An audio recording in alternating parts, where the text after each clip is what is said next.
Card games. Let's talk about some card games. Believe it or not, I love card games. Back when I was younger, I'd play a ton of card games. And a lot of my earliest memories are watching, well, I shouldn't say earliest, more like earlier memories, are watching Yu-Gi-Oh!, buying Pokemon cards, and in college, I actually went on a couple dates with a girl who played Magic the Gathering, but that also makes sense because during college, I also played Yu-Gi-Oh! Sometimes I'll even boot up Master Duel and spend a few minutes building my board for the other guy to concede, or watch a guy build his board for a few minutes before I concede. Until Ojamas or Junk become viable, I can't say I'll hop back into that anytime soon, but this video isn't about those card games. I have a lot of fond memories of Hearthstone, or Hearthstone. I'm not entirely sure how to say it. I remember first starting when Whispers of the Old Gods went live, and I played it on and off up until Descent of Dragons, which also happens to have my favorite deck archetype in the game. Though before I ramble about that, I just want to talk about how Hearthstone actually works and kind of give an overview before I give my thoughts on it and whether or not you should play it today. Now, if you're watching this video, you probably have a good idea that Hearthstone is a card game placed into the universe of World of Warcraft. And I can tell you for fact, while I am a nerd of many things, I have zero background knowledge with World of Warcraft. I've played it, but as in I played Hearthstone. I haven't played World of Warcraft. I've played that a ton, but I still couldn't tell you a ton about the actual lore of the characters or what a Hearthstone even is. I think it's what you use to teleport back home, maybe.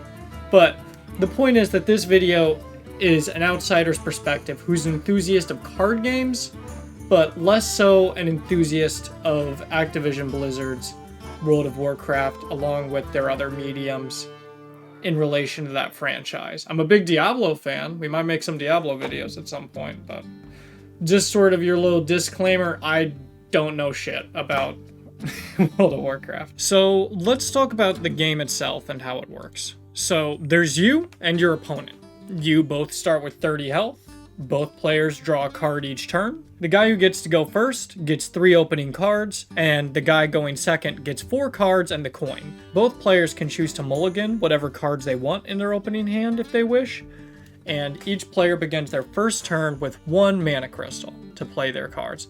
And they gain 1 at the start of their turn, and it caps off at 10. All cards have a mana cost. You need enough mana to play the card, and other than that, the goal is to destroy your opponent. Now there's a few more details. Each class has a specific hero power that they can spend 2 mana on as well. And there's minions and there's spells, along with other stuff like weapons, quests, heroes, but those are a little more complicated, so we're gonna stick with minions and spells. Minions have health, which is how much health they have before they die, and they have attack.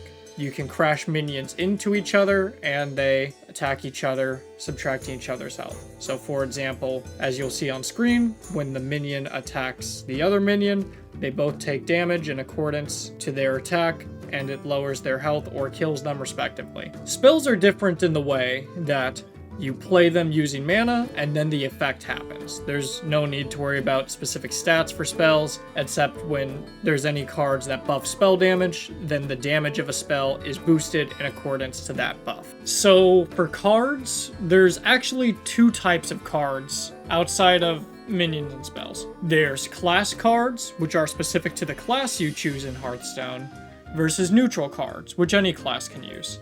And basically, class cards can consist of everything, such as spells, weapons, quests, / side quests, which are basically spells that just have a payout later on. And of course, minions, while neutral cards, almost every single one of them are minions. I can only think of 1 or 2 exceptions in my head, but most neutral cards are just minions. You make a deck of 30 cards and you go crazy, and there's no restrictions. If you want to make a deck of 30 neutral cards, you could. It just probably isn't a good idea. Now, all cards have their own vocabulary on them, like their own keywords that make everything very easy to understand in Hearthstone. And there's a lot of terms to go over if we were to go through all of them. And I'm not going to go into detail on every single one of them due to the fact Hearthstone actually tells you what each of them mean when you mouse over the card. And cards can have all sorts of tests, though, with taunt meaning you have to hit this minion before any of your other minions can directly attack the enemy hero. Death rattles go off when a minion dies. Battle cry, which goes off when a minion is played. Rush minions, which can immediately attack other minions on the board. And then charge minions, which can immediately attack other minions or other heroes, provided there's no minions with taunt in the way. And one of the most used card words is discover, which gives a player 3 cards to choose from to add to their hand. There's a ton of them, and on screen you're going to see a remarkable amount of just a few examples of all the cards and their definitions. Though this isn't something you have to really worry about learning too much, because whenever you play the game, you can always just mouse over the card and have a better understanding on how it works and interacts with the game itself. So actually learning the game is very easy, which is kind of nice coming from Yu-Gi-Oh!, where you have to have an entire chart to understand how turns work for most people. But Hearthstone is remarkably simple in its inception, even though there's a lot of depth to it. So before we kind of continue with this, let's talk about the classes, due to the fact there's 11 of them, and any player can build a deck with any class. You don't have to unlock the class or anything like that. You unlock a few more cards as you level them up, but that part is very fast. It's more so just learning what works with what playstyle that you enjoy. So let's just run through all of those. All right, we're kicking things off with mages. They're masters of magic, basically. The most notable one in this game is Jaina, who has the lore of being a powerful sorcerer to my knowledge in Warcraft. That's all I could tell you. Canonically, her magic can tear you apart, and in this game, unfortunately, it's the same situation. So they have access to magic that lets them win games in just insane ways.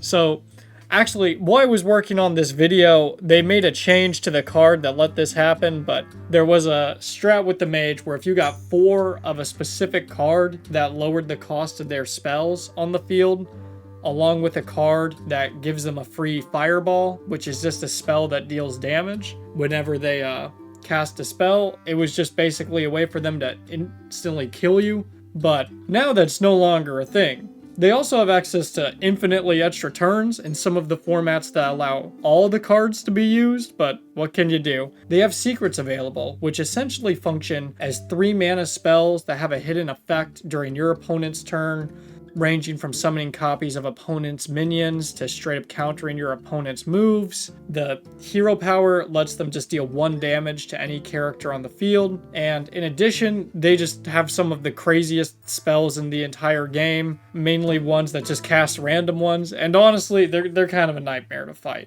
And they have a lot of fun abilities to use. I particularly like mages that freeze minions so that they can't move for a turn. I think that's an interesting mechanic to use to kind of throw your opponent off. But in the right conditions, they can basically freeze, blast, boost spell damage for crazy damage, nuke all of your minions and you, and just bring out a ton of random spells with random effects to either decimate you or make themselves lose the game. So overall, they're a pretty well-made class, and back when I did the Hearthstone tutorial 6 or 7 years ago, you played through it with Jaina for it. And I think they still kind of hold up as a class. I think they have some really frustrating stuff to deal with, particularly in the mode that allows for all cards to be used. But overall, I can't really complain too much. What I love about Mage in Hearthstone is that it's so easy to just make a deck of pure spells, as opposed to a lot of other games where you have to have minions to some extent, or just any sort of monster card. With Mage, it's easier than ever to build a deck that is nothing but spells, and you can still have minions as an option due to the fact a lot of Hearthstone is card generation, due to the fact it's an online card game. With real-life card games, it's a lot more difficult to pull cards out of nothing, as opposed to with Hearthstone, where you can generate minions from a past expansion with some cards, or you can use a card that's deal 5 damage, summon a 3-cost random minion. Cool stuff like that just isn't present in other card games. Mage, to me, just has a lot of fun options to play the game that you just can't see in a lot of other online card games, but at the end of the day, it is kind of a gimmick, but I also don't care because I like it. So I think Mage is a class that anybody can enjoy and have fun with. There's not really a big barrier to entry. And even with like the cheaper Mage cost cards, we'll get into cost later on in the video, but even with like the lower cost Mage decks, I still feel like you have the capacity to have fun just because they have so much generation. And Hearthstone is very much a game of randomness. You could probably tell from the very thumbnail of this video having the word madness in it, but Hearthstone itself is a game that has a lot of luck involved, so it's best not to take it too seriously, but I don't think it's enough luck to completely sway games, except for when it is. But Mage is also another one of those classes that allows for variety and luck in its playstyle that I think helps keep the game from being stale for people. Next up, we have Paladins, who are basically strength and honor incarnate. They're so honorable that a lot of their cards just revolve around changing the stats of minions.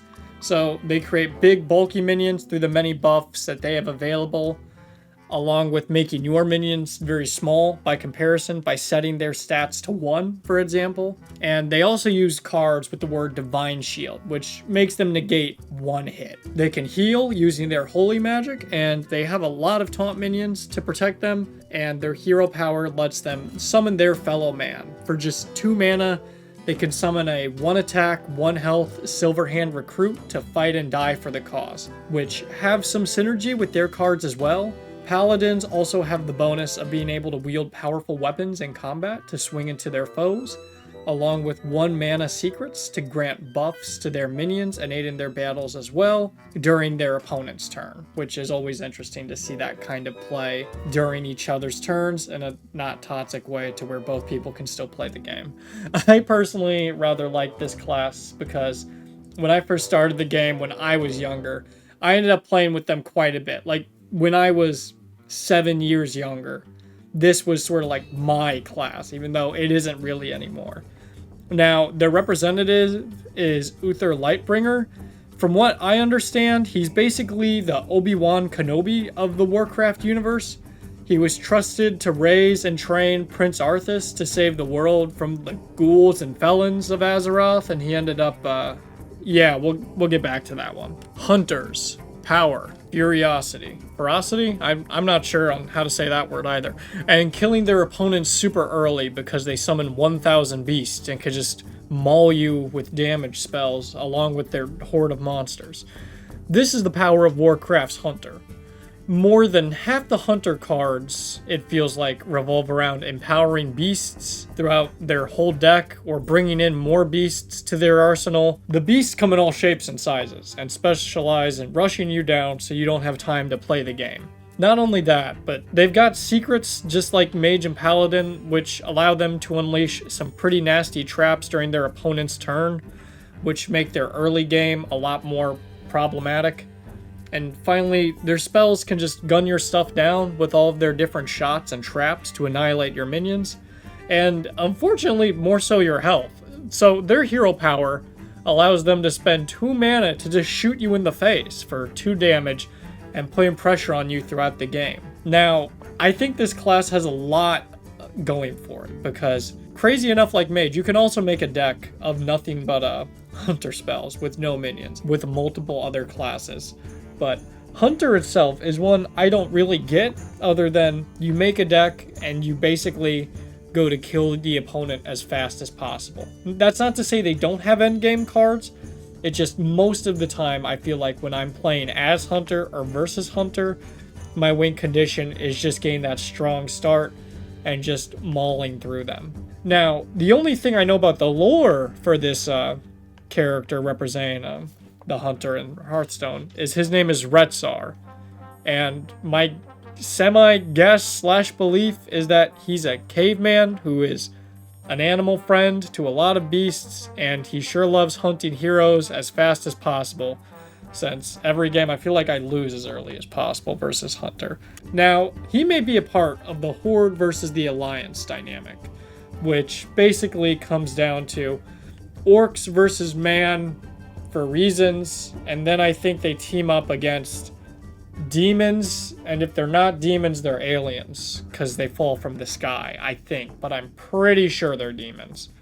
So if I were to guess, I'd put Retsar's role somewhere in that horde dynamic, but also teaming up with the humans, because I don't think either side particularly like demons. But anyway, let me ramble about Hunter. One thing I think I suffer from when fighting Hunter is dealing with secrets, which essentially act like trap cards during your turn that you can trigger through a series of conditions.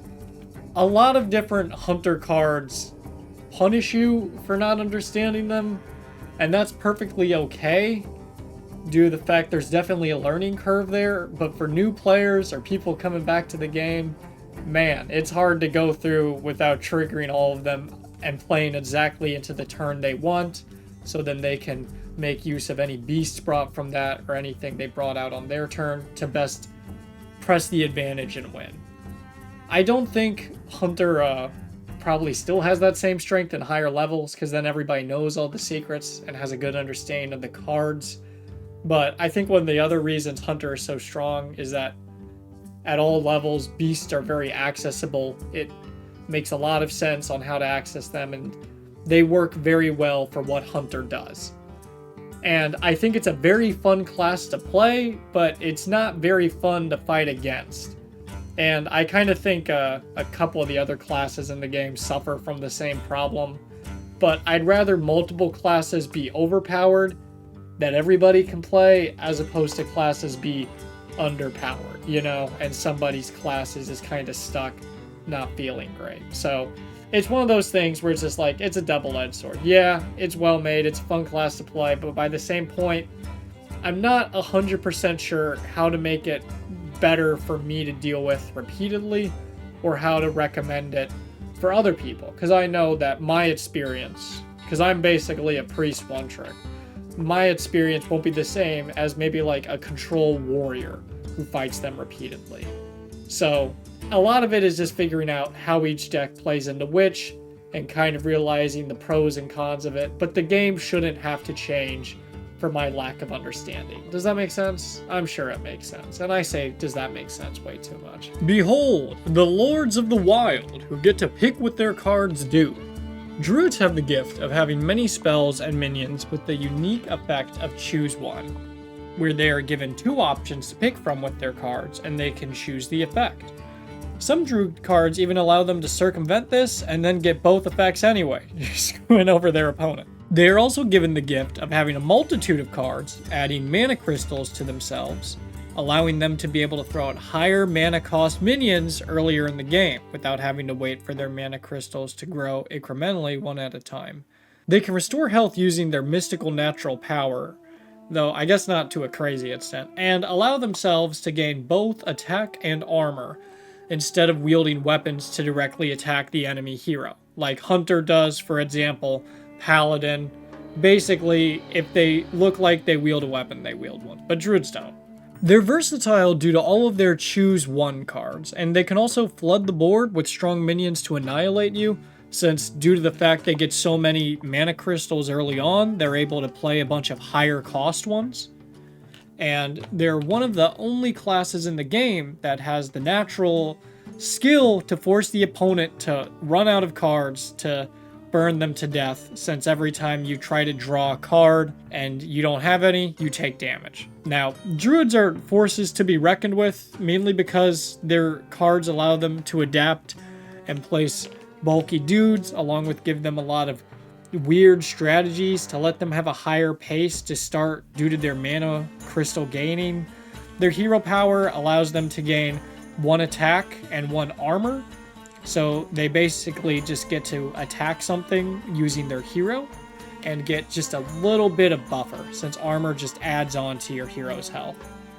And they're represented by Malfurion Stormrage, I'm pretty sure is his last name. He's a druid who's a big fan of the wild, and he's related to another character in the game. To my knowledge, his significance in the game is trying to upkeep the balance of nature in Azeroth, similar to that of the Lorats, but, you know, more serious because it's a video game MMO. But to my knowledge, I think he's a guide who mostly just wants to keep the nature and world itself safe. Sort of like some sort of mystical guardian.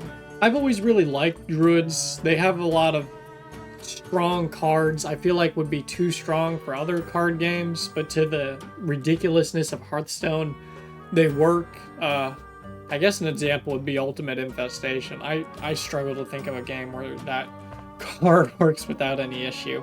Or Spreading Plague. Stuff like that. I think Druid is a very fun class to play, and they're more so proof that every class is overpowered to some extent. But Druid just brings so much to the table in terms of entertainment value with what you can do versus what you can just prep to do, if that makes any sense. I feel like you can always just fill your board with a bunch of buff tokens and then call it a day there. Or you could ramp it up and just play huge minion after huge minion with the insane mana increases. And I really like the choose one mechanic. I almost wish it was given to other classes, but I like how it's exclusive to Druid. I don't really have many complaints. I have a complaint about like one strat with Druid, which was prevalent back when I was younger. They made an expansion where they created these cards called Jade Golems. And the gimmick of Jade Golems is every time you would summon one, the next one would have higher stats. So if you summoned a Jade Golem with 1/1, the next Jade Golem summoned would be 2/2, 2 attack, 2 health, and it would just ramp up infinitely.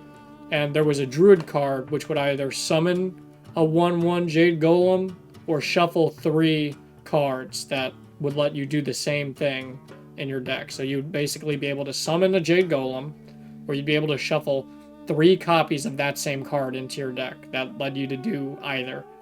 And I believe it was called Jade Idol. It'll be on screen for you to see it.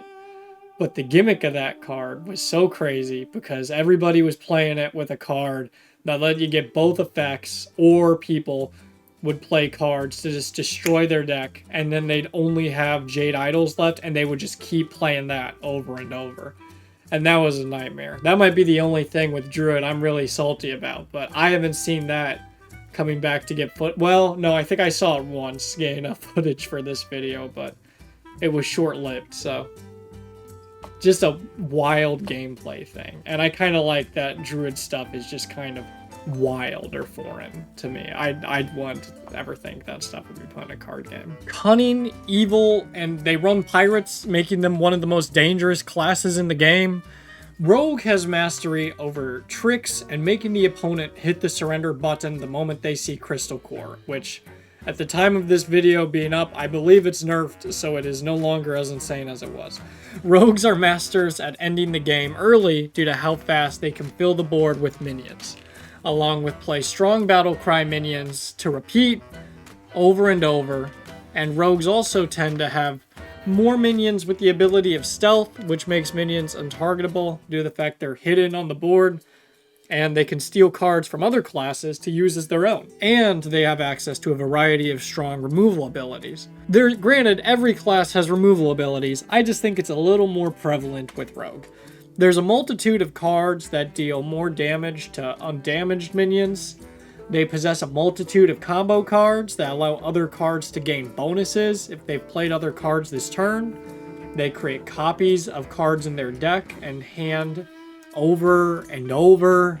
And they also use quite a few cards with the gimmick of breaking the game, like Crystal Core or Secret Passage, though Secret Passage was not nerfed at the time of me collecting footage, but it is nerfed now with me recording this. Rogues possess secrets as well, allowing for disruption, as well as prolonging their own survival, and they reduce the cost of cards in their hand, and they possess perhaps one of the strongest abilities in the game, forcing cards to return to an opponent's hand or to their hand, which can be a nightmare to deal with due to the powerful battle cry effects Rogue has access to, or you having to play the same card you just played again. Let's say I spend 10 mana on one turn to summon a 10/10 minion. Well, a rogue could use the card Sap to return it to my hand for 2 mana. So that way I would have to play the card again. Bounce effects in any card game are very strong though, in all fairness. Now, they're weapon masters due to the fact they have a ton of weapons and cards for them, along with pirate masters, considering that Pirates are an archetype of cards that rogues have access to a few exclusive ones. Most pirates are neutral, but they work really, really well with rogue. It's honestly fair reason to be afraid of them. I am a rogue. I have a 1 attack, 2 durability dagger. I swing into my opponent and deal 1 damage. The durability goes down by 1. Next turn, I do the same thing. My weapon is destroyed. They have a ton of weapon support, which makes dealing with them problematic, but it also opens up huge weaknesses to cards like Swamp Ooze that just disintegrate the opponent's weapon. Their mascot is Valera. She's a Blood Elf rogue, a Master Spy, assassin, and she's overall just like famous from what I understand. She's practically the James Bond of Azeroth, from what I understand, or their version of Taylor Swift publicly killed people legally. Something like that. You can probably tell from the video, I'm very opinionated on Rogue. I also used to play Rogue back when I was younger, and I like them as a class. I think they have a lot of fun abilities. I like how some of them are kind of hunter-ish with just directly dealing damage to the opponent, but yet they have so much variety with their disruptions, with bringing minions back to their hand to be played again, in addition to making your opponent have to do the same thing. I like that. I think they have a lot of room to make interesting interactions, and I think the only thing I hate about them is Pirate Rogue. I only saw it a couple times while I was collecting footage for this video, but dude, I have PTSD about dealing with that deck. It was basically like what I complained about with Hunter Aggro, but 2 million times more intense. I don't even know if Patches is still in the game. He was basically a card that would hop out whenever you played a pirate on the board early game, giving them another free body, stuff like that. Though, Patches the pirate isn't the whole problem with Pirate Rogue. I think the problem is just Rogue worked so well with pirates and me not understanding how to properly play into it. Since any deck in the game doesn't have to be problematic if you build around it, but of course with you queuing into something random, you're not gonna know to prepare for that, I guess, unless you're at like the higher levels and everybody's running the same style of deck. But Rogue overall, I think they open up the door for a ton of cool plays and a lot of fun gameplay. Even if I have a few gripes about some specific things you can do with the archetype, at the end of the day, that's any deck. I think I have a problem with at least one archetype or one specific deck for every class that I just can't stand. I'm not going to touch upon, so. Azeroth itself cries out in rage, for nature cries out to be a part of the meta. Though, granted, I'm not sure what separates the Shaman from the Druid in Hearthstone aesthetically besides, like, outfit styles, but the Shaman is in Hearthstone. Shamans possess all of the powers of the elements, which lends them to some pretty interesting powers. A lot of Shaman cards have the effect of Overload, where a Shaman can play some cards with some pretty strong effects for lower mana, but next turn, they lose a mana crystal. Not permanently, it's just locked and they can't use it the following one, giving them less mana to work with the following turn. They also possess multiple cards with Wind Fury, which allows minions to attack twice in a turn as opposed to once, or it can allow the Shaman to attack twice if they have a weapon equipped, because Shamans also use weapons. Not to mention, in addition to having a variety of strong battle cry synergy, granted, that was more prevalent back then, but I still see it from time to time. They also have access to Evolve, which, granted, I don't think is very popular at all anymore. I don't even know how many cards even allow for Evolve in newer expansions. But it allows them to transform mutants into ones with higher mana cost. Shamans have a variety of synergy with the totem and elemental creature tribes, which we'll talk about after this as well. But all you need to know is they're a race that a minion belongs to that work well with Shaman. Elementals just work really well with Shaman decks overall for the most part as well, but totems are specifically where it's at, I think, for Shaman.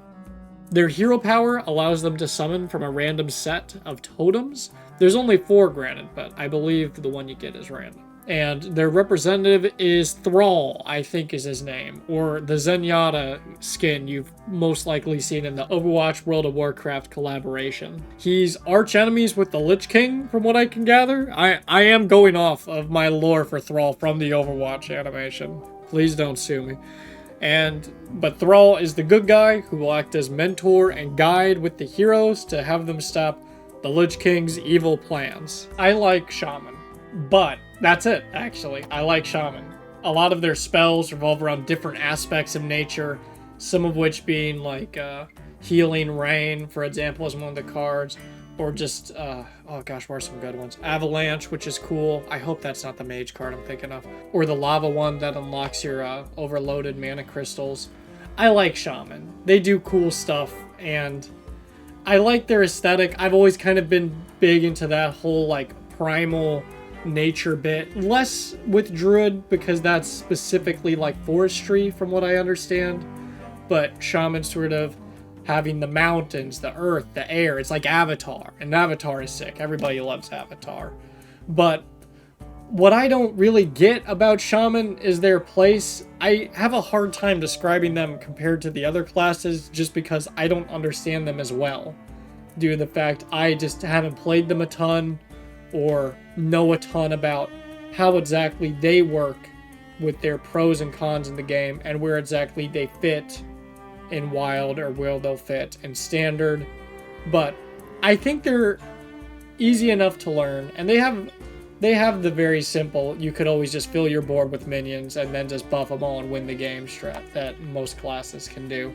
But I think Shaman brings something to the table that I don't know how to properly articulate. So if any of what I said strikes an interest in you with Shaman, I'd recommend trying them out just to have a better idea of what's going on. Pain, suffering, hitting yourself over and over in the name of drawing cards and screwing over your opponent. The Warlock is master of self-harm for his own advantages. Warlock has so many cards that provide advantages in exchange for hitting yourself, but this can either be discarding cards and just dealing damage, really. To make up for these downsides, Warlock has a lot of board clear, stuff like Defile, Twisting Nether, and a lot of ways to make use of the cards that give them downsides, like cards that allow them to recover discarded cards or bonuses if a card is discarded, or being rewarded for hitting themselves. Now, these guys are tricky, evil, and twisted. They have a whole lot of demons and undead, considering they're warlocks. I'd say definitely more so demons, and in fact I'd argue they mostly specialize in demons, but their hero power lets them take 2 damage to draw a card, which is a great trade-off to see in a game like this. I like the whole sacrificing stuff in order to make better plays. So overall, Warlock gets the thumbs up of approval for me. They are represented by Gul'dan, who is a spoiler alert, Gul'dan is dead. I don't know why or how, but I'm pretty sure he's just straight up dead. I don't know what he did in the lore. I'm assuming he was evil. I'm assuming he was Team Orc or Horde in the Horde versus Alliance debate, but either way he died. So his lore is that he's dead, and I'm not even sure why he's in the game. Maybe he wasn't 7 years ago when they were adding the heroes to Hearthstone, but now I'm pretty sure he's just deceased. I like trade-off decks. I like them a lot. That's why I'm shilling Warlock. Honestly, I think the whole demon aesthetic with how almost all of their cards have synergy with it, or synergy with doing some sort of self-harm, or just demon and demons over and over, that's cool. Plus, Warlocks have a lot of things that are just insane to mess up your opponent. I believe they have a card that causes your opponent's hand to just disappear in 3-ish turns maybe, which I think is crazy, for one. I don't know how good it is, but every time it hits me, I'm like, I don't know what to do. But Warlock is sick. I feel powerful when I play Warlock, even though hitting yourself repeatedly isn't really a sign of strength. But I like Warlock, and I'd say they're definitely one of the more standout classes of Hearthstone overall. I think they stand out due to their just cards and their mechanics, and how it strikes in a very unorthodox way, but they're cool, and I think at the end of the day you're kind of missing out by not trying Warlock.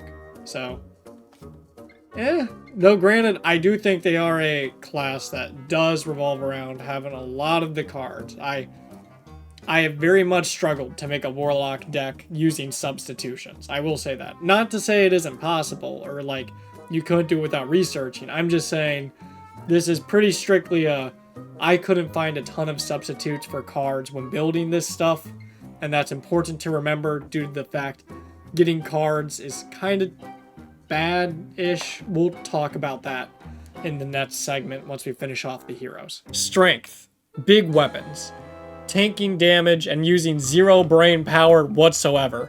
Warrior is the class all about going berserk with comical weapons, comical armor, and also the ability to dish it out with insane methods, rush and charge minions to immediately attack, and this is really more so the taunt minion class than Paladin, along with minions that go berserk and gain effects after surviving damage. Their hero power lets them gain 2 armor to tank more damage, but honestly, this class torments me due to all the different ways their armor stacks up and up. Before you know it, you both start at 30-30 and he's at 30 with like 40 armor, and you're thinking, oh man, how did it go downhill so fast? But they can make use of their armor as well to just completely decimate everything on the board. See Odyn Prime Designate, which if you haven't played the game, this card may not seem very strong to you. But if you have played the game, I can assure you, this card has been my inner sleep demon for eons. The hero power that grants them 2 armor is just insanely good. I love using this hero power due to the fact it's just so much survivability. Along with the fact, even with my problems with Warrior, I think they're just a sick as fuck class. Though, it may just be because I'm wild and insane, but I think they just have a ton of great cards. Now, their representative is Garrosh Hellscream.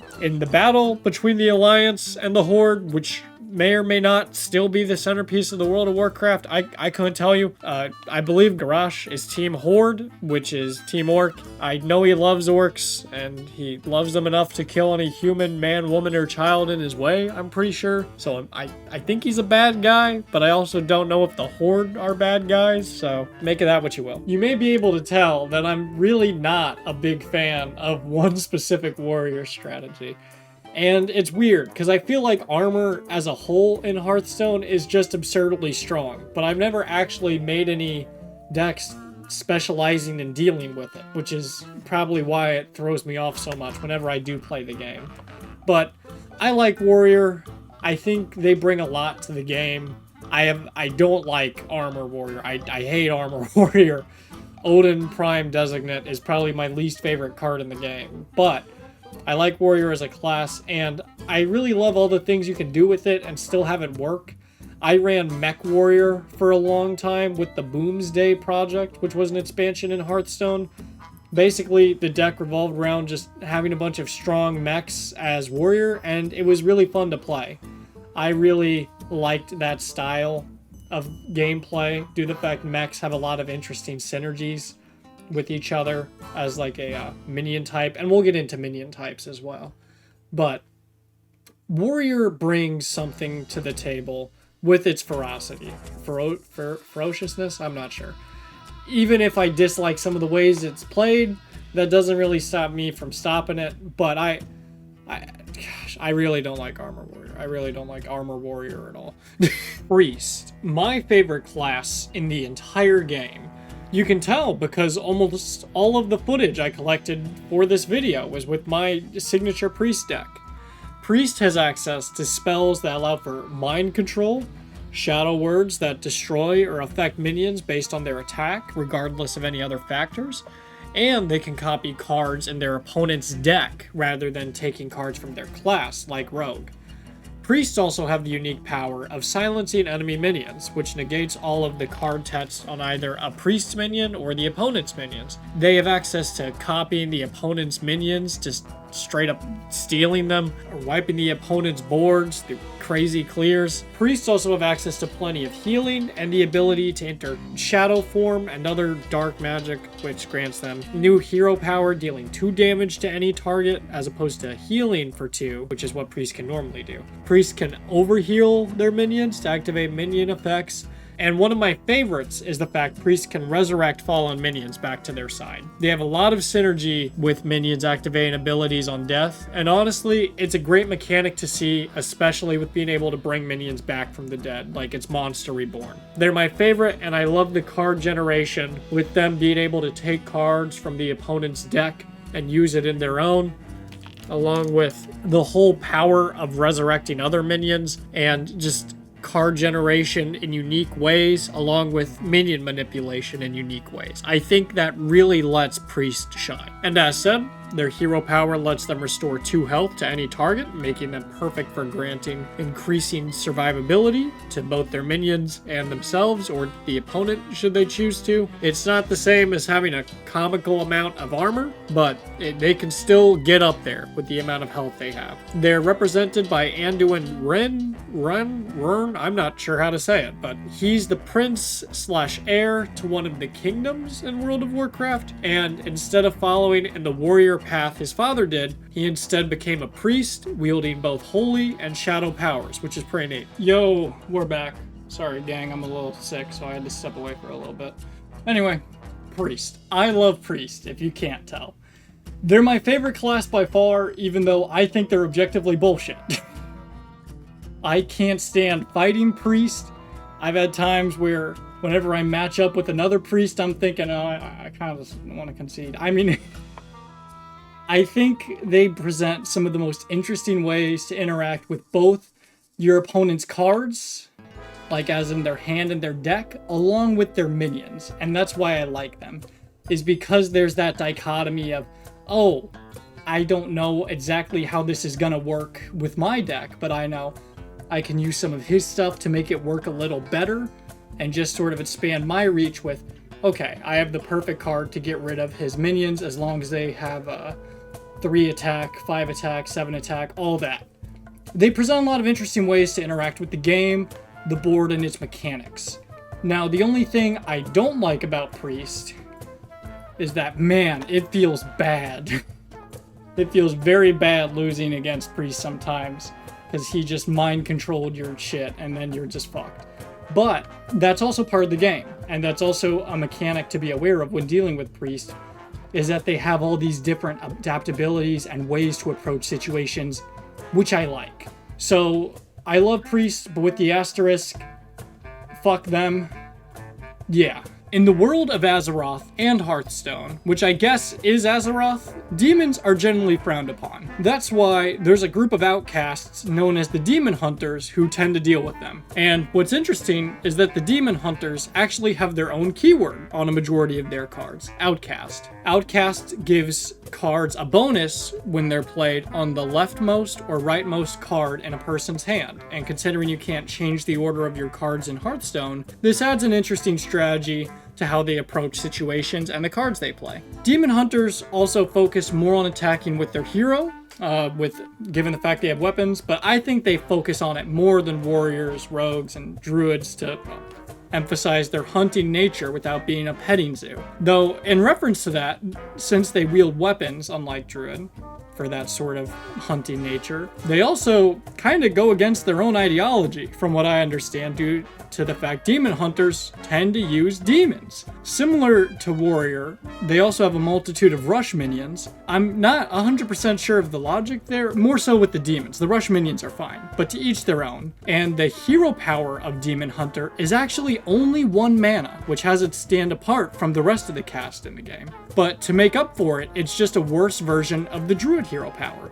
The demon hunter just gains 1 attack with no armor. It's solely offense focused. Now, they're represented by Illidan Stormrage, who's brother to Malfurion. He actually used to be a boss in Hearthstone's tutorial 6 or 7 years ago, I want to say. And his gimmick is he says, "You are not prepared." I think he used to be a druid, and then they banished him for hating demons, if I were to guess, or something like that. I don't know. I honestly have zero clue what happened, and I played his story in the campaign. I guess you could play it if you really want to know what he does, if you don't recognize him from a World of Warcraft. Though I think he also hates his brother, Malfurion, the druid, but I'm not really sure. But he looks pretty cool, and I like the war glaives that he and the other demon hunters rock. Demon Hunter is a great addition to the game, with it being the first new class that got added. I think it's nice to have more weapon-based offensive ones that aren't just like stupid rushdown, though I guess Demon Hunter can be pretty crazy in terms of their rushdown. Though I like them for their aesthetic and their outcast mechanic with how they bring it to the game, and I think it's nice having a variety of hero powers. I kind of dislike how 10 of the 11 classes all have a pretty static 2-mana hero power. I kind of wish there was more variety. Granted, I don't think it should be crazy.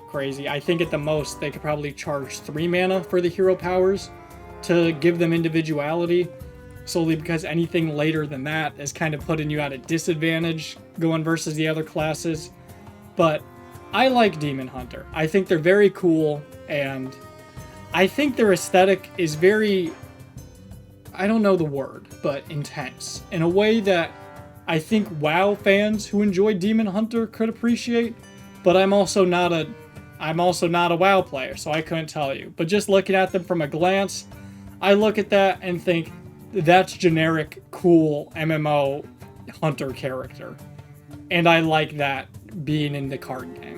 The man destined to save the world turned Dark Lord. The Lich King is the Anakin Skywalker of World of Warcraft, and Death Knights bring pestilence, death, and a multitude of other mechanics we have to talk about. Now, Death Knights are a little more complicated, so bear with me on this. They're the only class in Hearthstone like this. Death Knights have their own resource known as corpses in addition to mana. Death Knights gain a corpse whenever a friendly minion dies, and their cards are able to spend corpses to enable different effects. In addition, Death Knights are the only class restricted in their deck building. Death Knight cards have red for blood, blue for frost, and green for unholy symbols next to them. The Death Knights need to have a certain majority of cards with the rune they desire in order to access the strongest cards inside that rune. So for example, if you'd want to run a 3 blood rune card, you'd have to have a deck that's focused on blood runes, and for the most part ignored frost and unholy rune cards. Not every Death Knight card is bound to a rune as well, on the bright side, which I think is good, but let's talk about each rune. So blood is the tank rune. Blood cards are for control of the board, big minions, and changing health around. There's Frost. Frost tends to focus on spells rather than minions, damage, drawing cards, freezing characters, and more mana, but mostly general spells. And finally, there's Unholy. Unholy focuses on putting plagues in your opponent's deck, making them regret drawing cards, which I guess is something Warrior and Warlock and actually other classes can do. But they also focus more so on undead minions and utilizing corpse cards. Death Knights have access to weapons as well. Just think of them as paladins, but evil, which I guess matches up with the game's lore. The Death Knight hero power also helps with corpse generation, as it's very similar to the paladin hero power, but a little different. For 2 mana, they can summon an undead ghoul with 1 attack and 1 health, just like the Silver Hand recruits. The only exception is that it dies at the end of the turn, but it also has charge, so it can attack immediately any character on the board as long as there's nothing blocking it. It's basically a free corpse along with having a brief body on the board during your turn and, just quick damage. Now, about the Lich King himself. He is Prince Arthas. He was destined to save the world by being apprenticed to the Paladin Uther, who we talked a bit about earlier as the Paladin representative. By circumstance, he came across Frostmourne, a decent weapon with 4 attack and 3 durability, which has the death rattle to resummon all minions that got killed by the weapon. In World of Warcraft or Warcraft 3, which I'm pretty sure he's from, I have zero concept on how Frostmourne worked there. I'm assuming it was cursed or something like that. But anyway, he traded his humanity for this ultimate power and then began a career of being one of the most iconic Blizzard creations with multiple expansions in Hearthstone alone based off of him and his aesthetics. The whole Death Knight class is modeled after the guy. I mean, he's everywhere. The new Reinhardt skin in Overwatch that recently released is based off of him. Not to you know, be silly here, but he does look dope as fuck. I kind of get why they decided to go all in on this guy, but by the same point, I wish they, I don't know, had a bit more variety in terms of Death Knights, because this is the only guy I know. Maybe there's more, but it'd be cool to see other Death Knights highlighted, maybe once or twice. I'm not feeling well, so I'm not sure how much you guys are gonna see me for the rest of the video. But in reference to the Death Knights from here, they are awesome aesthetically, but I have very mixed feelings on the whole rune mechanic, on how they can put each card in their deck. I get it, it makes more sense to restrict their stronger cards, so you don't just have a deck of the craziest Death Knight cards all in one, if it's balanced differently by the other ones, but by the same point, I kind of wish there was a better way to go about it rather than restricting people's creativity with their deck building on how they assemble the cards in each deck. I wish there was a better way that was implemented, but I also don't know a better way to do so, and I haven't played too much against Death Knight. I played maybe like 5 or 6 games against them, collecting footage in the hours I did. I didn't really see them all too often. So I can't really jump to conclusions on the best way to fix the Death Knight, and if he needs to be fixed. I just think it's kind of a shame to have so many awesome cards and so many different options of approach, and yet they're so restricted in their deck building. I wish there was a better way to approach that. So now that we're aware of the different classes, let's run through the different tribes for minions and which classes they relate to the most, and the different schools of spells and which classes they relate to as well. I know it seems like a lot, but it's also important to just kind of have a good overview of everything with the game. So to start, there's just general minions that don't have a specific type. They're just minions. Every class has a bunch of these, along with there's neutral minions for all of them. There's beasts. This might be one of the most common minion types in the game. If it's an animal, odds are is that it's just a beast. Mostly used by hunters and some druids, but I think it leans more hunter than druid. But once again, this class and all the others aren't mutually exclusive. Any class can have something of this specific tribe. There's demons, evil demonic monsters with various effects. These are really only for warlock and demon hunter, with warlock demons tending to have a positive effect while also coming with a negative cost, and demon hunter demons just being for aggressive plays. Dragons are by far one of my favorites. A lot of dragon cards have effects if you're holding another dragon in your hand, which is something I like. I like rewarding the player for having other specific cards in their hand. Along with, there's just a ton of huge boss dragons, which are of the highest rarity in the game, and I think that's just fun. They don't really belong to one class, and I like that any class can kind of throw together a dragon deck because there's enough synergies with them. Next up is elementals. These guys are pretty interesting mechanic-wise, and I actually remember when they came out with the Ungoro Dinosaur expansion, back when I was playing the game before. Most elemental effects require an elemental to have been played on the previous turn. There's a bunch that every class can use, but for the most part, shamans and mages tend to utilize them the best. I just like their mechanic on having that, like, precognition, like, yeah, I could play an elemental this turn, it's not the best play I could make, but if I do that, then I can play this one next turn for an even better effect.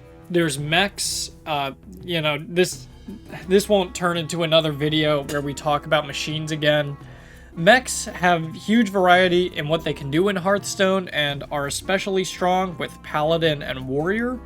What I like about mechs is that they have a magnetize mechanic where if you place a mech to the left of a minion, they fuse with that minion, assuming that minion is a mech. They can only magnetize to other mechs that are already on the board, but that minion on the board inherits the abilities and stats of the mech that was fused with it. There's a lot of opportunities for interesting plays focusing on mechs, and I think that's why I like them. And just like dragons, there is an insane amount of cards and synergies with them for just about all classes. I've seen mech rogue quite a bit while collecting footage for this video, and overall I just like seeing mechs in action.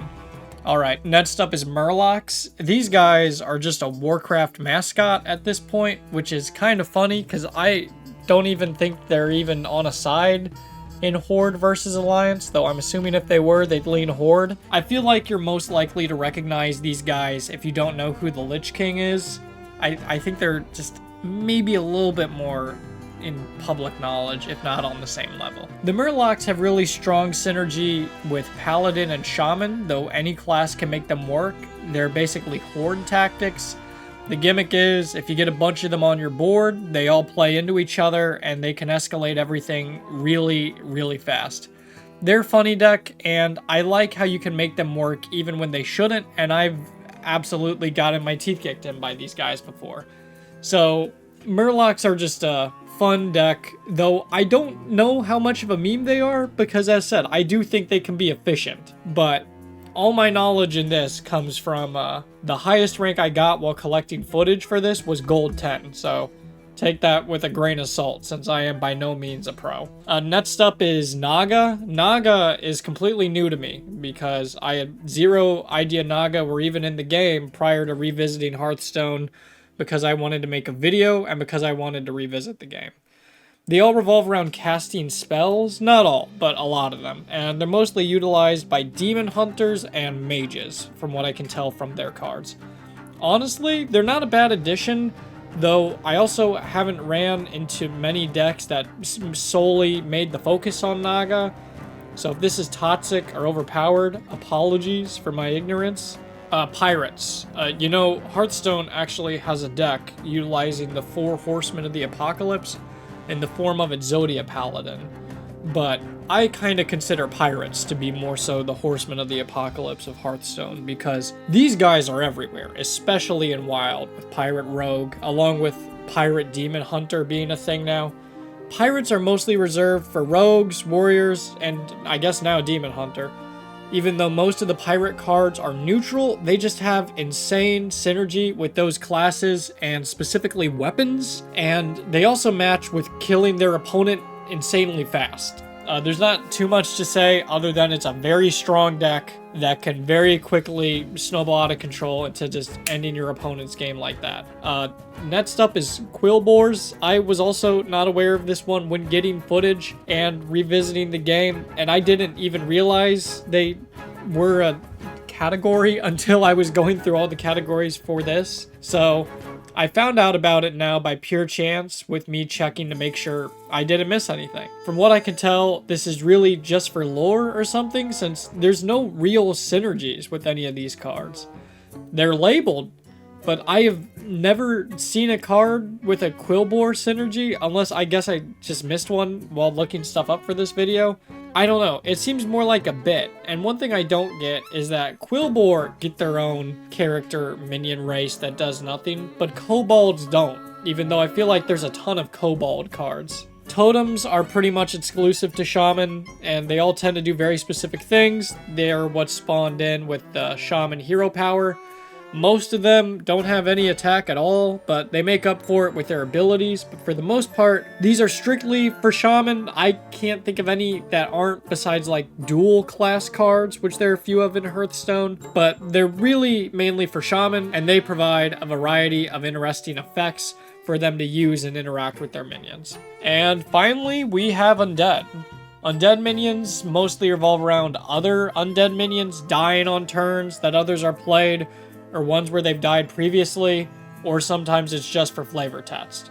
Reborn tends to be used quite a bit for Undead.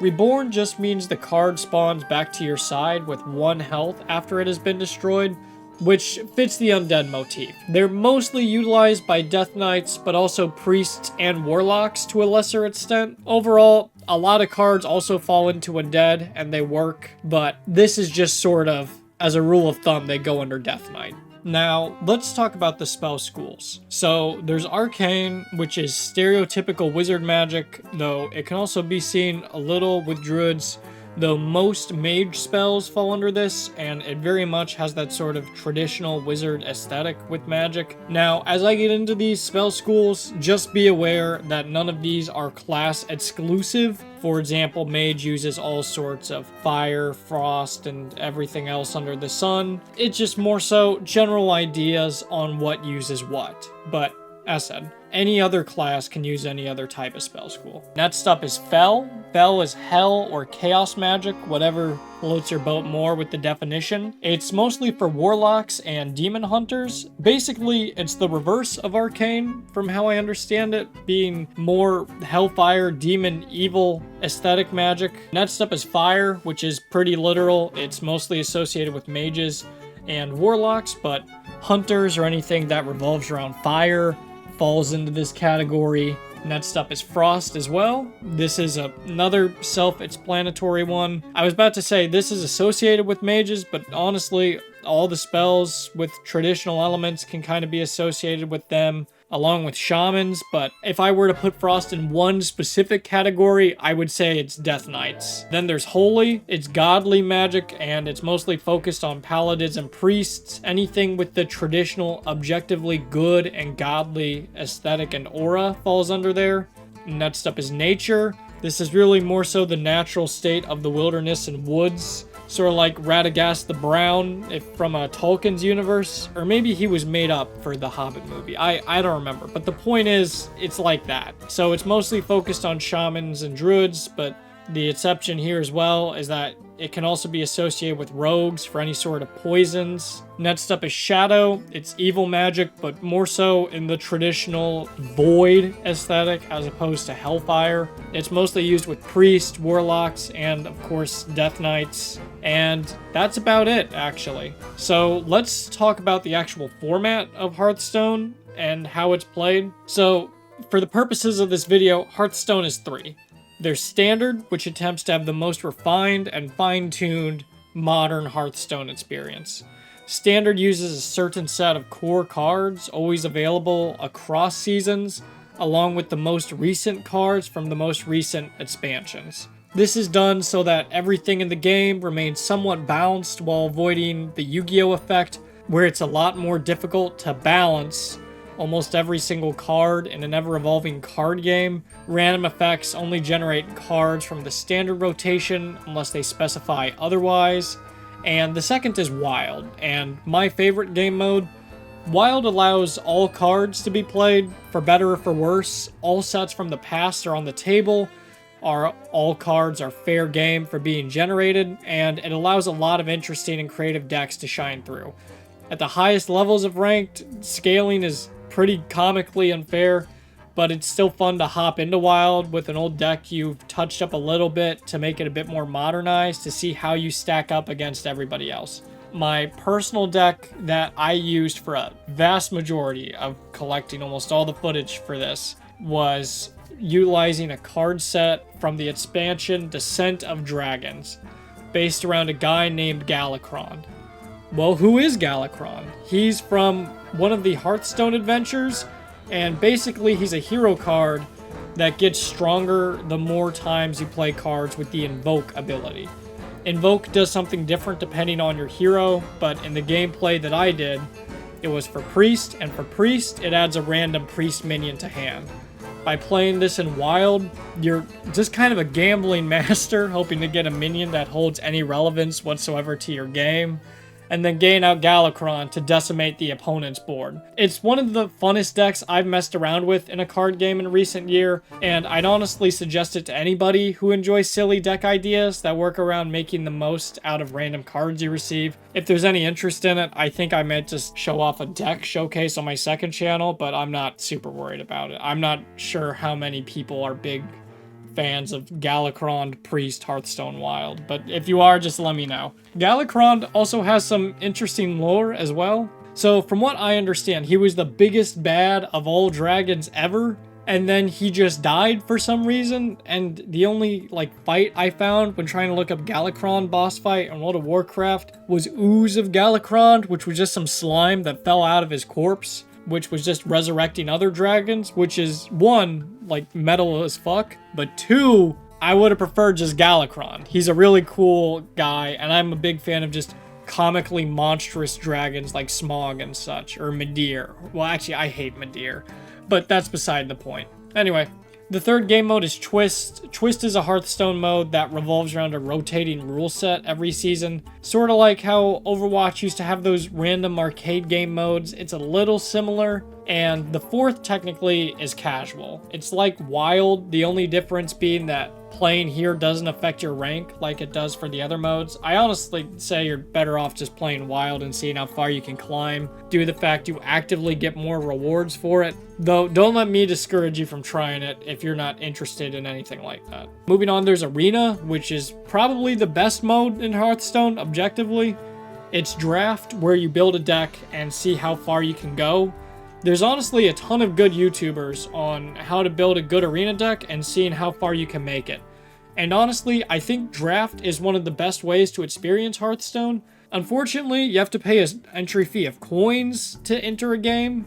Now granted, the entry fee is for a run, basically. You play until you get, I want to say it's 12 wins or 3 losses. Which to me is like, I get it, free to play game, people can always like buy coins or buy whatever they need, like the passes for Arena. But by the same point, it feels a little crappy to me to block off what I think is the best content in the game that anybody can experience regardless of the cards they have in their own collection. Though, granted, at the end of the day, it's in-game currency, and at the end of the day, the game is free. It's important to remember that. And moving on, the last bit of traditional Hearthstone gameplay, or at least, no, I guess there's one more, so we'll keep going. But the next bit of traditional Hearthstone gameplay is solo adventures. Solo adventures are basically mini campaigns you can run through with your deck, and sometimes they make you use pre-made ones. And honestly, this is where the game shines. They have a few roguelike ones, such as like, I want to say it's the Siege or Theft of Dalaran, or Kobolds and Catacombs, which is my personal favorite, along with the Dungeon of Natsramas, which I think is the very first campaign, and it's still fun to play, even to this day. Now, these used to cost money, and honestly, I thought this was the best bang for your buck, because you get a fun campaign to play, along with you can always revisit it at any time, and you can revisit it on an even harder difficulty in the form of heroic. Yeah. And the only thing that I felt a little weird about with expansion exclusive cards is because you paid for the adventure, you got them, but people can't, or at least when I played before, you couldn't just buy them with dust. Though since they've kind of moved away from single player content, I'm pretty sure you can just craft everything from the adventures now. But don't quote me on that. But anyway, most of the solo adventures for a while have been released for free, and I'm fairly certain you could buy the old adventures with gold or real money. It's one or the other, if you even have to buy them. I don't have any way to test this, since I already own them, so I'd suggest doing your own research.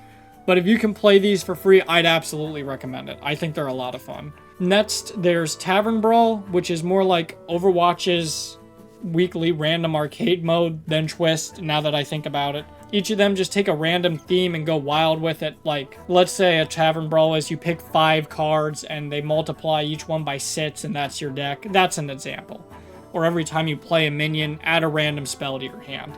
Stuff like that. Each of them just go crazy with it. Even though I never really got into these besides winning once to get a free pack and then going back to Wild, I'm happy it's there for people who enjoy it. Now, there's other modes as well with Hearthstone that I'm going to touch upon a little here, but due to the fact they don't really relate to the core gameplay of Hearthstone, I'm just not knowledgeable on them. But basically, they have a teamfight tactics like in the form of Battlegrounds. It's an interesting game mode that is very different from teamfight tactics since it focuses on the Hearthstone formula with having a tavern section of exchanging minions, and it makes use of all the Hearthstone mechanics while keeping that teamfight tactics gameplay. But it's personally not for me.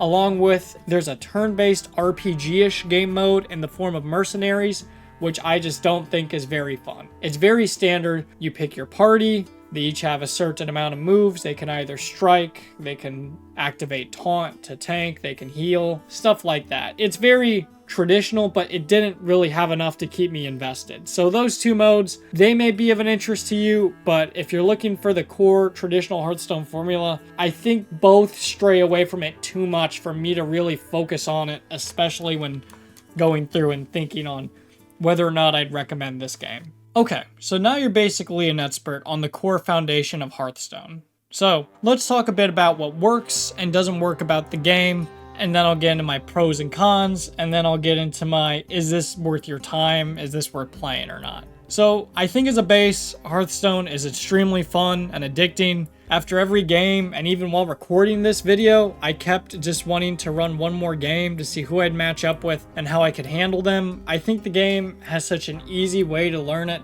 as well as every card definition being so outlined and clear. It has a lot of charm, and I'll get into it more with the positives, but overall, I do think there's a lot to love though. And I also have some issues with it as well. Due to the very nature of it being a free-to-play card game, it's very difficult to figure out monetization so that the game still makes money, but also it doesn't feel like you lose just due to your opponent busting out their wallet. Now, I've waited to mention this until the bad part initially, because I think it's a little bit more relevant there. But I also think it's important to remember that card ownership in online-only card games is very weird, since you only own the card as long as the game itself exists. It's part of a larger argument of ownership, along with what you own and don't own. And I'm not sure if this is the best place to have it in Activision Blizzard's online card game at the end of the day. But in general, the game kind of suffers pretty heavily from its whole card system. So cards are created using dust,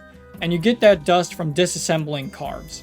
You can only have up to 2 cards in your deck of any card that is not of the highest rarity. So normally you're just going to disenchant everything that's 2 and above. And if you're not going to use those cards that you have 2 of, you could just disassemble those as well. So basically, if you're not using a card, you can disassemble it for dust to craft cards that you would have an interest in.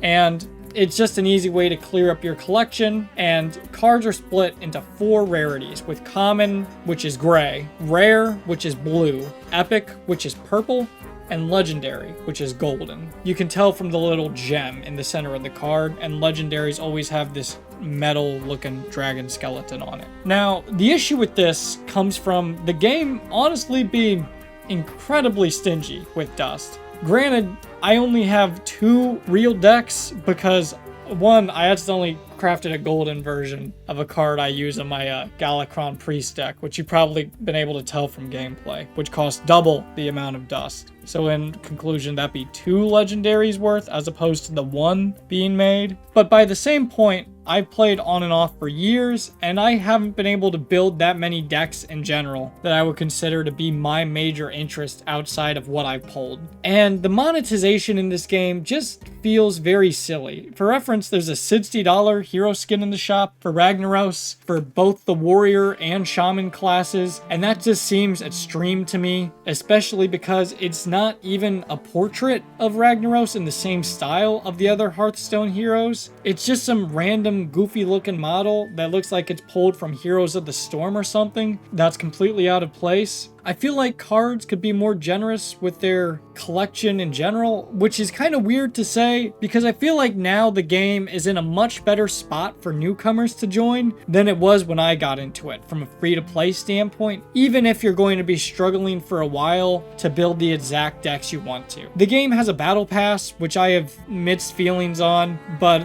the one positive I can think on it is that I like how the free track has a reward at every tier, and the loop in the game is insanely well crafted, with just enough randomness in each game to keep you coming back. And I feel like there's a mechanic that can draw every type of card player in, though at the end of the day, this is just another part of the Activision Blizzard machine, and its sole purpose is to take your money, punch you in the face, and make you upset about the Overwatch 2 changes because you miss Overwatch 1.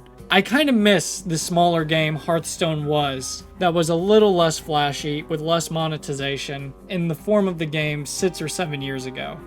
Back when Disguised Toast made videos on Hearthstone as opposed to Among Us. Okay, but let's focus a bit more on what's good about Hearthstone. For one, every game is different. Every time I boot up Hearthstone and get into a game, I don't feel like I've ever had a game end the exact same way, especially in one day. There's so much variety, especially in the discover mechanic and adding cards to your hand or to the game that's a straight up aren't in either deck, which is a lot of fun given the fact you can't do that in a real card game. I can't just bust out my deck in Yu-Gi-Oh! And be like, this allows me to summon a level 2 monster from outside the game. It just summons a random one. You can't do that in most tabletop card games. And Hearthstone holds a lot of advantages due to the fact so many of the interactions and mechanics are unique, specific to Hearthstone in terms on how you interact with the game world in a PvP setting. I love that, and I really think Hearthstone nailed that every game feels different no matter what happens, no matter which class. Mirror matches never go the same way, matchups can go different even if it's the same decks. It's a lot of fun with the replay value of every game, which I think is probably one of the hardest things to nail down about a card game in all honesty. Not to mention, decks feel fun to play, and trying out their various playstyles and what works with them is fun. I like learning new strategies. I love receiving random cards and trying to make them desperately work as I MacGyver my way out of a bad situation. I think that's a lot of fun, and there's a strength in that. That it doesn't feel like a slog to work with something unfamiliar. There's a lot that make me feel, man, I just hate playing against this guy. And sometimes I do think, man, I hate playing Shaman. But it's probably because I had to disenchant all my Shaman cards to make the deck I wanted. Now, it's also easy to play on the go. I didn't collect any footage on my phone during this, but I did play quite a bit on my phone during this. As long as your net's to a strong source of Wi-Fi, super easy, just turn on and just kind of chill, turn your brain off and play a couple games. I don't know if it's my phone, but it rages hell on your battery life as a warning. But other than that, I don't really have many complaints about the app, actually. There's clever writing and there's funny card text and voice lines. Do I really sound like that when I laugh? Armor, who thought of that idea? Oh, wait, it was me.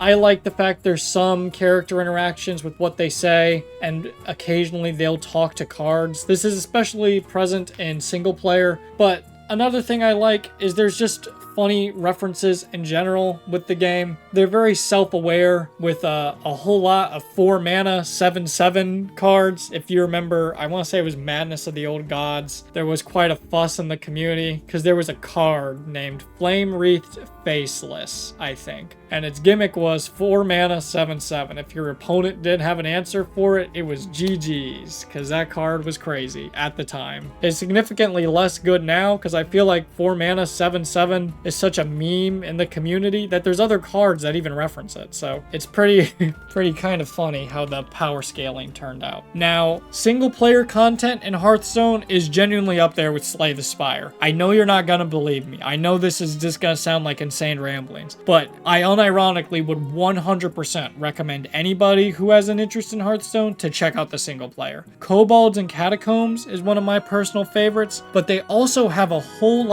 anthology, I want to say quadrilogy of campaigns all related to Reno Jackson and the League of Explorers facing off with Rafam, the Supreme Archaeologist, and his Society of Evil. I believe there's 4 adventures relating to it. It's the League of Explorers, the Dalaran Heist, there's Saviors of Uldum, and then there's Descent of Dragons, which is the finale and my favorite. The fact there's so much content for all of these, and there's so much character and charm and references to themselves is awesome. And I love how these directly impact the expansions, and they all have their own lore between each other. Now, moving on from that, please check out the single player content. It's so worth it, and especially if you're a big fan of roguelike gameplay, you'll enjoy the single player content in Hearthstone, especially stuff like Kobolds and Catacombs. There's a lot of satisfaction and fun to be had, and I'd argue the PvE content might even be better than the PvP content.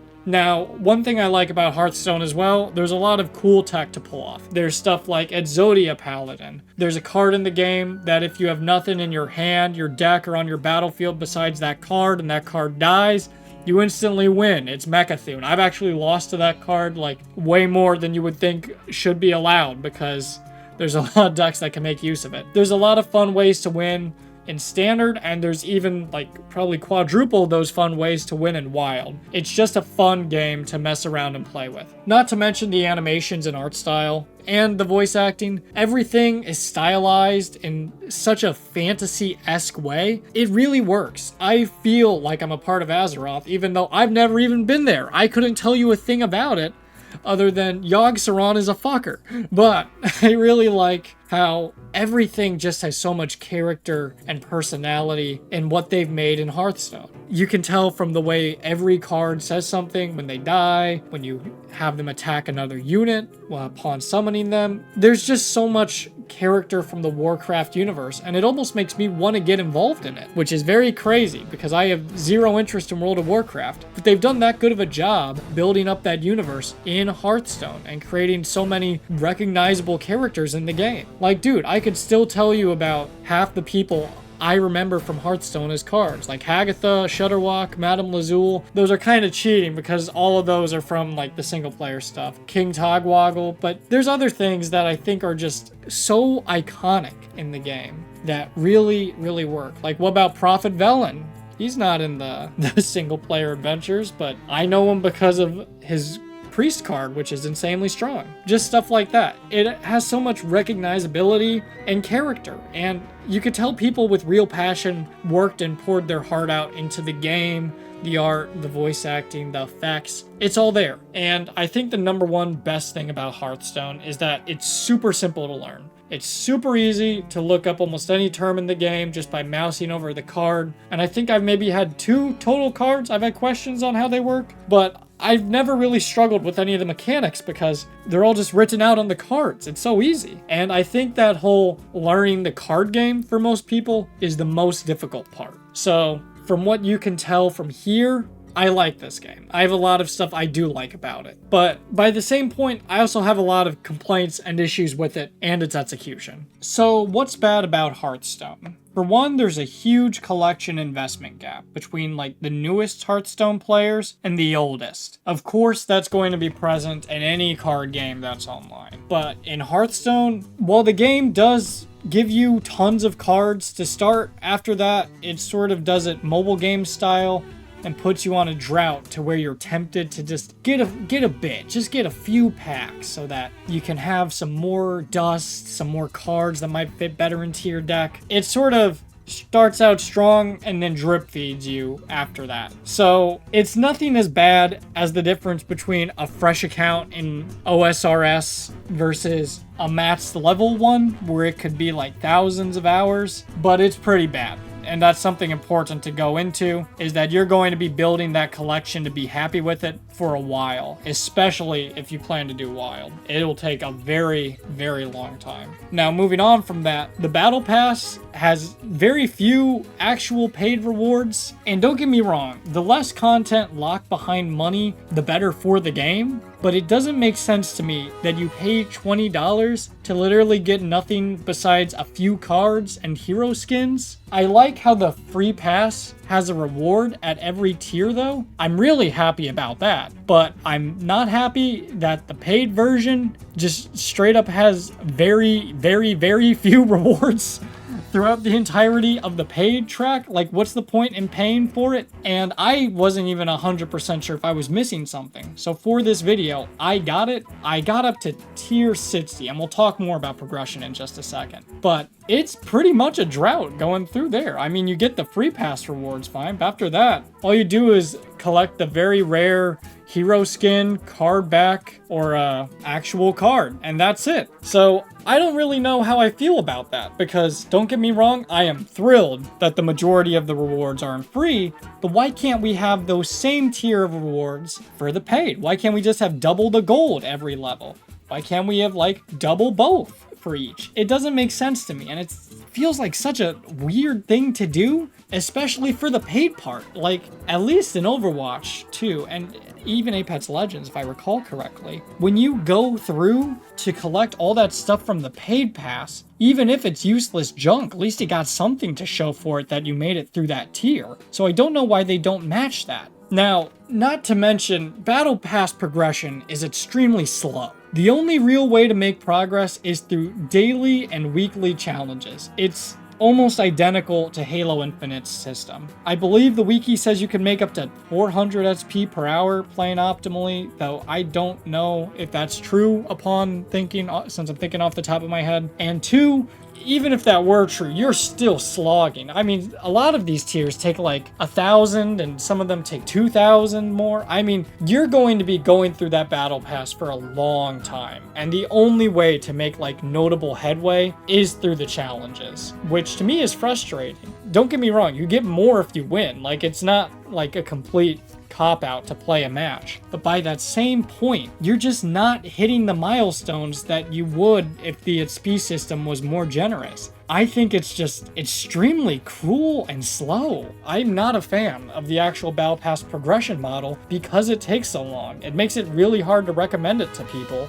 unless they want to just like helicopter the game non-stop because they have to have that player base retention somehow. But the progression is way too slow to be enjoyable. Moving on from that, almost all hero skins are locked in the shop. Sometimes they have events where you can get a hero for free, which is nice. And don't get me wrong, it's a free game and they need to make money. But honestly, it's just kind of a downer if you want to buy a new warrior or something and you have to wait until it rotates into the shop, Fortnite style. Though granted, you can buy them with gold, so maybe this is just me being silly, but I don't know. I kind of wish there were more ways to get the cosmetic options with gold, or at the very least, it was just like a brochure where if you saw something you wanted, you could just buy it with gold, but that's beside the point. One thing that this game doesn't have that I kind of wish it did was like more of a community, more communication with opponents. Now granted, if you check out like the Hearthstone Reddits, you'll definitely find a community, but in game, it's very difficult to build up anything with anyone. Lack of communication with opponents is a good thing to prevent people in each other's DMs playing psychic warfare while they're playing a match, but by the same point, I also kind of feel like at times I'm just emoting into the void when trying to talk to my opponent or just have a good time. There's only so much you can do. We talked prior in the bad part about the dust system of getting more cards, being incredibly stingy, and I do want to re-emphasize that here. It is an absolute slog to build cards for a deck you want to, especially if you're modeling off a specific deck list or have an idea specifically what you want in mind. It's very difficult to substitute like it is in other card games. Along with that, a lot of cards just feel comically overpowered or comically weak due to power creep. This issue isn't as bad as it used to be. A lot of cards have actually been updated since my absence, but it's prevalent enough to where I felt like I should mention it, otherwise it'd be a bit disingenuous. I also mentioned prior the idea of not owning any of your cards or having a say on the changes that happen to them. I'm not really sure of a way around this or of a specific way to go about this due to the fact it's the nature of all online card games. It's just something to keep in mind because you never know the future of the game or its project, but I tend to think that way towards a lot of Activision Blizzard stuff, especially because of Heroes of the Storm suddenly losing support when that was a pretty good MOBA. It was pretty well made, actually. I actually will probably make a video on it at some point, not too far from now, you never know, but that's beside the point. The point is, the game can't promise anything, but as of now, as of this video, it's going strong, and hopefully by the time you see this uploaded, that's still the case. Now, there's a little too much RNG in the game. It feels bad losing when so many factors of the game could be to chance, and in quite a few cases, skill just doesn't win you the game. And I get that's an appeal of Hearthstone, but I have to ask, when should there be a limit of that? Like, don't get me wrong, the randomness is one of the draws of Hearthstone, and being able to pull cards out from ways you couldn't from a standard tabletop card game. But at some point, the luck becomes a bit ridiculous, and it's important to recognize that with Hearthstone, you're going to be running into a lot of luck. And the final bit is there's a lack of variety at times with decks, especially in standard, when there's only so many things you can build from the same set of cards. But this isn't something specific to Hearthstone either. This is kind of across the board with card games. So as said, there's a lot of bad, but there's a lot of good too. And a lot of the bad of Hearthstone, besides some of the monetization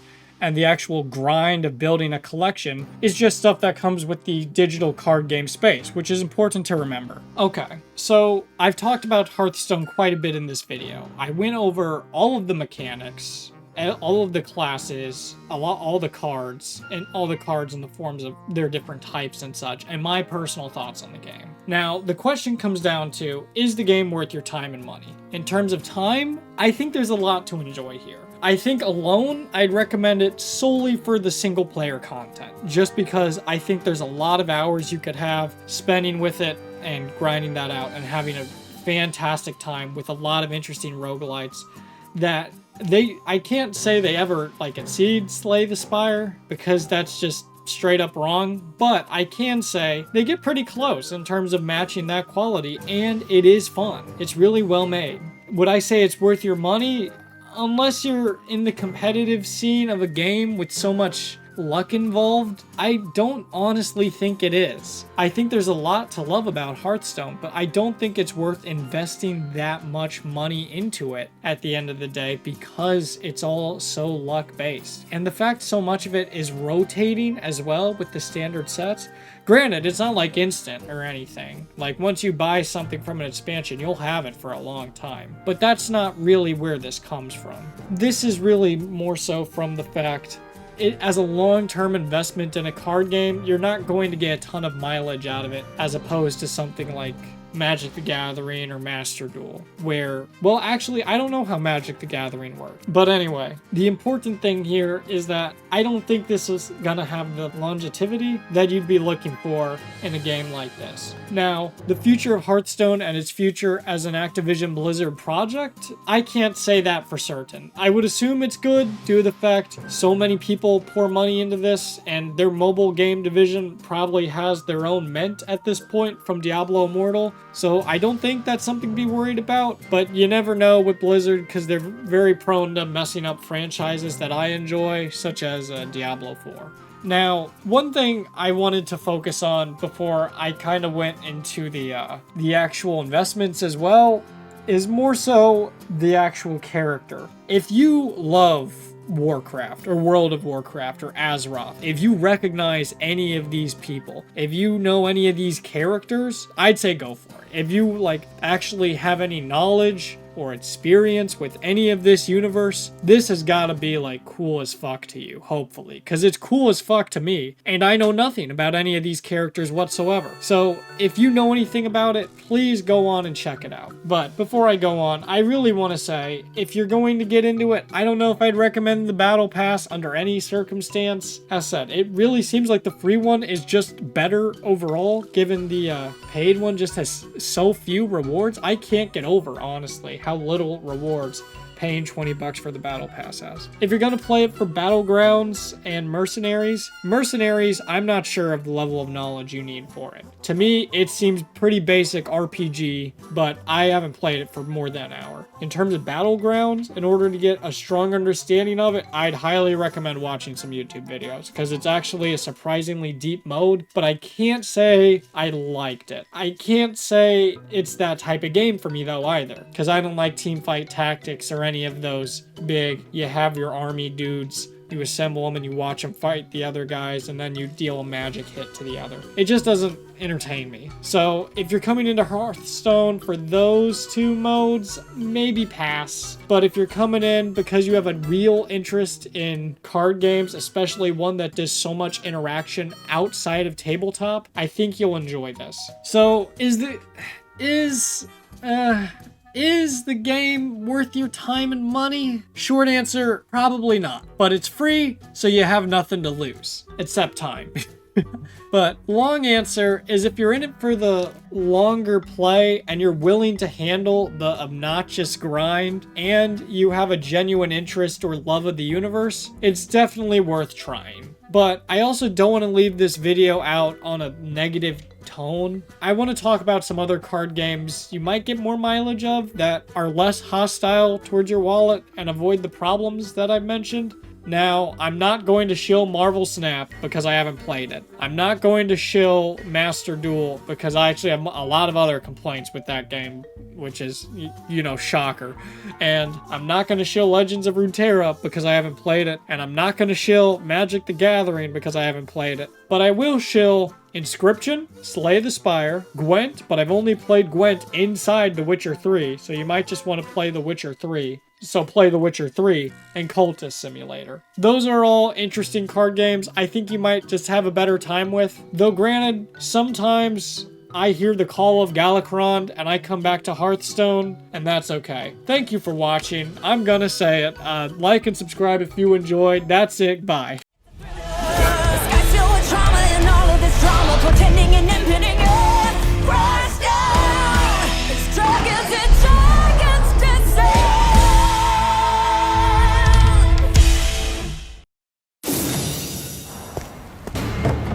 お疲れ様です社長。お疲れ様です社長。お疲れ様です。お疲れ様です。お疲れ様です。お疲れ様です。社長、お疲れ様です。お疲れ様です。お疲れ様です。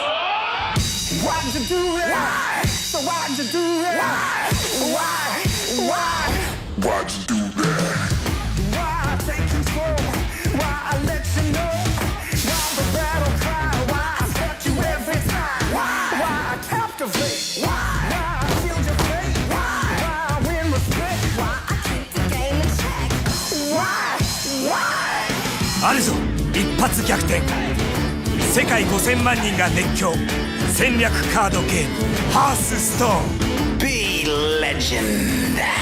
Hearthstone.